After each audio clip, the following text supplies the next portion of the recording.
மகர ராசி அன்பர்கள் அனைவருக்கும் வணக்கம். இன்றைய பதிவில் மகர ராசி அன்பர்கள் எங்கே எப்பொழுது யாருடன் கவனமாக இருக்க வேண்டும் இந்த பதிவில் பார்க்கலாங்க.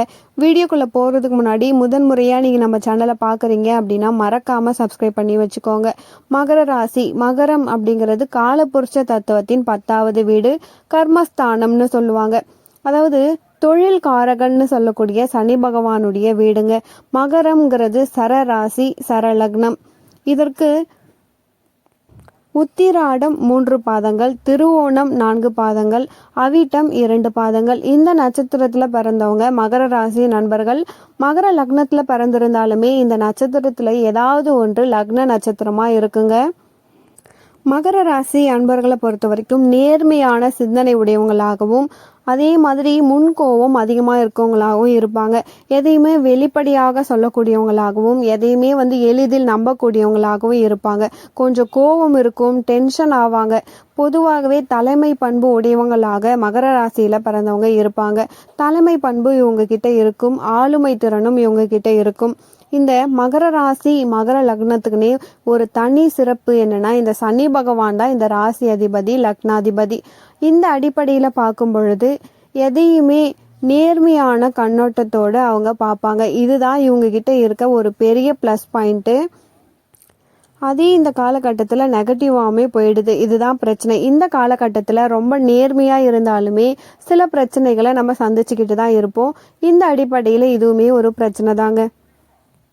மகர ராசி அன்பர்களை பொறுத்த வரைக்கும் எங்கே எப்பொழுது யாருடன் கவனமாக இருக்க வேண்டும் இந்த நேரத்தில் இது ஒரு அவசியமான பதிவுனே சொல்லலாம். மகர ராசி அன்பர்கள் ஒரு வேலையில் இருக்கீங்க, பெரும்பாலும் உங்களுக்கு தலைமை பண்பு அதிகம். அதனாலேயே உங்களுக்கு ஒரு தலைமை பதவியில் இருக்கிறதுக்கு வாய்ப்பு இருக்குது. பெரும்பாலானோர் தலைமை பதவியில் நீங்கள் இருக்கீங்க அப்படின்னா அந்த தலைமை பதவியில் இருக்கும் பொழுது வேலை செய்யக்கூடிய இடத்துல உங்களுக்கு எதிர்பாலினத்தவரின் நட்பு, காதல் போன்ற விஷயங்கள்லாம் ஈஸியாகவே அமைஞ்சிரும். அல்லது நீங்களே அமைதியாக இருந்தாலுமே ஏதோ ஒரு வகையில் ஈர்ப்பு ஏடும். இந்த விஷயத்துல நீங்க ரொம்பவே கவனமா இருக்கணும். வேலை செய்யக்கூடிய இடத்துல எதிர்பாலினத்தவரிடம் ரொம்பவே கவனமா இருக்கணுங்க. இது உங்களுடைய பெயரை நல்ல பெயரா வச்சுக்கணும்னு நினைச்சீங்கன்னா நீங்க இதை மாதிரி ரொம்ப கவனமா இருக்கணும். அப்படி இல்லை அப்படின்னா உங்களுக்கு ஒரு கெட்ட பெயர் ஏற்பட்டு வேலையை விட்டு விலகக்கூடிய ஒரு நிலைமை ஏற்படும். அடுத்தது நீங்க மேலதிகாரியா இருக்கீங்க அப்படின்னா உங்களை கீழே பணிபுரியறவங்க கிட்ட ரொம்ப ரொம்ப எச்சரிக்கையா இருக்கணும். நீங்கள் எல்லாரையுமே அரவணைச்சு போகக்கூடிய எண்ணம், எதையுமே வெளிப்படையாக பேசக்கூடியவங்க தான் நீங்கள். எல்லார்கிட்டையுமே சமமாக பழகணும் அப்படின்னு நினைக்கக்கூடியவங்க, ஆன்மீகத்திலையுமே அதிக ஈடுபாடு இருக்கக்கூடியவங்க. இந்த அடிப்படையில் தனக்கு கீழே வேலை செய்கிறவங்க கிட்ட நீங்கள் ரொம்பவே கேஷுவலாக பேசுவீங்க. உங்களுடைய பர்சனல் கூட நீங்கள் ஷேர் பண்ணுறீங்க. இந்த காரணத்தால் இதுவே உங்களுக்கு ஒரு சிக்கலை ஏற்படுத்தும்.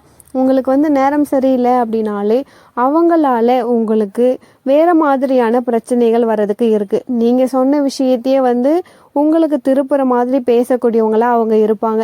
நீங்கள் சொல்கிறது எல்லாத்தையுமே அவங்க கேட்டுப்பாங்க. அதுக்கப்புறம் உங்களை பற்றி அவங்க மட்டமாக பேசக்கூடியவங்களாக உங்களுக்கு கீழே பணிபுரியறவங்களா இருப்பாங்க. எல்லாரையுமே நான் சொல்லலை, உங்களுக்குனே சில பேர் வருவாங்க. இந்த மாதிரியான நபர்கள்கிட்ட நீங்கள் ரொம்பவே எச்சரிக்கையாக இருக்கணும். குறிப்பாக உங்களுடைய வார்த்தைகளில் நீங்கள் ரொம்பவே கவனமாக இருக்கணுங்க. உங்களுக்கு 2ஆம் அதிபதியாக வரக்கூடியவர், தனம் குடும்ப வாக்கு ஸ்தானாதிபதியாக வரக்கூடியவர் உங்களுக்கு சனி பகவான் தான். நாக்கிலேயே சனி இருக்குது. நீங்கள் ஏதாவது சொல்ல போய் அது வேற பிரச்சனையை கிளப்பி விடுற மாதிரி கொண்டு போகும். ஸோ நீங்கள் அவங்க கிட்ட ரொம்பவே கவனமா பேசணுங்க. நீங்கள் மேல் அதிகாரியாக இல்லை, தலைமை பதவியிலே இல்லை, நீங்கள் சாதாரணமாக ஒரு பணியாளர் அப்படின்னாலுமே உங்கள் கூட பணிபுரியறவங்க கிட்ட நீங்கள் ரொம்பவே கவனமாக இருக்கணும். நீங்கள் ஒரு இடத்துல வேலை செய்கிறீங்க. நீங்கள் ஆணாக இருந்தாலும் பெண்ணாக இருந்தாலும், ஆணாக இருந்தால் ஆண்கள்கிட்டயே பிரச்சனை, பெண்ணாக இருந்தால் பெண்கள்கிட்டயே பிரச்சனை. நீங்கள் ரொம்பவே கவனமாக இருந்துக்கணும் இந்த மாதிரி ஆளுங்க கிட்ட. இந்த இடத்துல போட்டி, பொறாமை, போட்டு கொடுக்கறது, வேலையை காலி பண்ணுறது, இது மாதிரி பிரச்சனையெல்லாம் கூட இருக்கிறவங்களாலேயே நடக்கிறதுக்கு அதிகமாக வாய்ப்பு இருக்குது. அதே போல் இந்த மகர ராசி மகர லக்னத்தில் பிறந்தவங்க எந்த இடத்துல வேலை செஞ்சாலுமே வேலையில் ஒரு சிக்கல், ஒரு இடமாற்றம் இருந்துக்கிட்டே இருக்கும். அடிக்கடி இடமாற்றம் ஏற்படுற மாதிரி இருக்கும். ஒன்று சக பணியாளர்களால், அப்படி இல்லைன்னா உங்களுக்கு கீழே பணிபுரியறவங்களால ஏதோ ஒரு வகையில் பிரச்சனை இருக்கும். சரி, நீங்கள் வந்து ஒரு சாதாரண பணியாளர்னு இருக்கும் பொழுதே உங்களுக்கு மேலதிகாரியால் சில பிரச்சனைகள், டார்ச்சர் உங்களுக்கு இருந்துக்கிட்டே இருக்கும். ஏன்னா நீங்கள் கர்மஸ்தானாதிபதியாக வரக்கூடிய சனி பகவானின் ராசியில் நீங்கள் பிறந்திருக்கீங்க. இதுதான் காரணம். வேலை செய்கிற இடத்துல இது மாதிரியான பிரச்சனைகள்லாம் இருந்துக்கிட்டே தான் இருக்கும். அதை நீங்கள் தாண்டி போகும்பொழுது தான் உங்கள் வாழ்க்கையில் நீங்கள் ஜெயிக்க முடியும். அடுத்தது முக்கியமான ஒரு விஷயங்க, நீங்கள் வார்த்தைகளில் ரொம்பவே கவனமாக இருக்கணும். முதல்ல சொன்ன மாதிரி உங்களோடு நீங்களே கவனமாக இருக்கணும். யார்கிட்ட எது பேசினாலுமே உங்கள் வார்த்தைகளை நீங்கள் வாட்ச் பண்ணணும். அப்போ தான் வந்து நீங்கள் எந்த பிரச்சனையிலுமே சிக்காமல் குடும்ப உறவுகளில் ரொம்பவே நிலைச்சிருக்க முடியும். முதலே சொன்ன மாதிரி 4ஆம் அதிபதியாக இருக்கக்கூடியவர் பாதகாதிபதியாக செவ்வாய் வராருன்னு. ஸோ குடும்ப உறுப்பினர்களால் உங்களுக்கு ஒரு பகை இருக்கும். வீடு, சொத்து, வண்டி, இதில் கூட சில பிரச்சனைகள், பூர்வீக சொத்து, பூர்வீக நிலம், பூர்வீக சொந்தங்களால் சில பிரச்சனைகள் வர்றதுக்கு வாய்ப்பு இருக்குது. அதனால் வார்த்தைகளில் நீங்கள் ரொம்பவே கவனமாக இருக்கணுங்க. முக்கியமான ஒரு விஷயம் மகர ராசி அன்பர்களுக்கு, அதாவது உங்களுடைய ராசி, உங்களுடைய லக்னத்துக்கு 7வது வீடு கடகராசி. அப்போது கடகத்துக்கு அதிபதி சந்திரன். மகர ராசி, மகர லக்னத்தில் பிறந்தவங்க, குறிப்பாக இந்த இடத்துல மகர ராசின்னு எடுத்துக்கலாம். மகர ராசியில் பிறந்தவங்களுக்கு குறிப்பாக காதல் விவகாரங்கள் கண்டிப்பாக இருக்கும். ஏதோ ஒரு வகையில், ஏதோ ஒரு ரூபத்தில் வந்துடும்.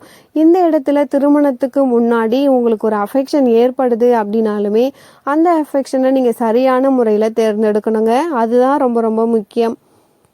எல்லாருக்குமே வந்து ஒரு 75% மக்களுக்கு வந்து காதல் வருது. ஆனால் வந்து மகர ராசியில் பிறந்தவங்களுக்கு, அப்போது அவங்கள பொறுத்த வரைக்கும் அவங்களுக்கு ஏற்படக்கூடிய அந்த காதல் அஃபேரை நீங்கள் சரியான விதத்தில் சூஸ் பண்ணணும். அப்படி இல்லை அப்படின்னா உங்களுக்கு திருமணத்திற்கு பிறகு ஒரு கருத்து வேறுபாடுகளோடு வாழ்க்கை ஓடுறதுக்கு வாய்ப்பு இருக்குங்க. ஒரு வாக்குவாதங்கள், ஒரு கான்ட்ரவர்ஷியான ஒரு லைஃப் இருந்துக்கிட்டே இருக்கும். ஸோ கணவன் மனைவிக்குள்ள பிரிவுகள், சண்டை சச்சரவுகள், கருத்து வேறுபாடுகள்னு போய்கிட்டே இருக்கிறது. அதனால் முடிஞ்ச வரைக்கும் இந்த இடத்துல நீங்கள் ரொம்பவே கவனமாக இருக்கணும். நீங்கள் வந்து காதலே பண்ணலை, அமைதியாக தான் இருக்கீங்க, அப்போ நீங்கள் என்ன பண்ணணும், கண்டிப்பாக திருமணம் செய்யும் பொழுது, வரன் பார்க்கும் பொழுது கண்டிப்பான சரியான வரன்களை பார்த்து, ஒரு ஜோதிடத்தை பார்த்து, உங்களுடைய ஜாதகத்தை பொருத்தம் பார்த்துட்டு அதுக்கப்புறம் தான் நீங்கள் கல்யாணம் பண்ணணுங்க. இல்லை நான் பெயர் பொருத்தமோ நட்சத்திர பொருத்தமோ பார்த்து திருமணம் பண்ணிட்டேன் அப்படின்னா திருமணத்தில் உங்களுக்கு பிரச்சனைகள் அதிகமாக வர்றதுக்கு வாய்ப்பு இருக்குது. உங்கள் வாழ்க்கையில் நீங்கள் நல்லா இருக்கணும் அப்படின்னு நினச்சிங்கன்னா கண்டிப்பாக வந்து ஜாதகம் பார்த்துட்டு, பொருத்தங்கள் பார்த்துட்டு அதுக்கப்புறம் கல்யாணம் பண்ணுங்கள். நீங்கள் மகர லக்னமாக இருந்தீங்க அப்படின்னா இந்த தசாபுத்தி விவரங்கள் நான் உங்களுக்கு அடுத்த பதிவில் சொல்கிறேன். இதுவே வந்து நீங்கள் வேறு லக்னமாக, மகர ராசியாக மட்டும் இருக்கிறீங்க, வேறு லக்னமாக இருக்கீங்க அப்படின்னா உங்களுக்கு கண்டிப்பாக இது 50% யூஸ்ஃபுல்லாக இருந்திருக்கும். அப்போது யாருடன் நீங்கள் கவனமாக இருக்க வேண்டும், எந்தெந்த விஷயத்தெல்லாம் நீங்கள் உஷாராக இருக்கணும், எங்கே இருக்கணும் இப்படிங்கிற விஷயத்த எல்லாருக்குமே பொருந்தும். இப்போ நான் சொன்ன அனைத்து விஷயங்களிலும் நீங்கள் ரொம்பவே கவனமாக இருக்கணுங்க. மகர ராசி அன்பர்களை பொறுத்த வரைக்கும் மகர ராசி மகர லக்னத்தில் பிறந்தவங்க கடவுள் பக்தி அதிகமாகவே உங்களுக்கு இருக்கும். கடவுளினுடைய ஈடுபாடு அதிகமாக இருக்கும். எவ்வளவுதான் பெரிய பிரச்சனை வந்தாலுமே அதிலிருந்து வெளியே வரக்கூடியவங்களா நீங்கள் இருப்பீங்க. அதுலேயே வெற்றி பெறக்கூடியவங்களா இருப்பீங்க. நீங்கள் விழணும்னு நினைக்கிறவங்க முன்னாடி கண்டிப்பாக நீங்கள் வளர்ந்து காட்டுவீங்க. அதனால் பெரிய அளவுக்கு நீங்கள் பயப்படணும்னு கிடையாதுங்க. ஆக மகர ராசி அன்பர்களுக்கு இந்த பதிவு ரொம்பவே பயனுள்ளதாக இருந்திருக்கும்னு நினைக்கிறேன். மீண்டும் ஒரு நல்ல பதிவில் உங்களை சந்திக்கிறேன். நன்றி.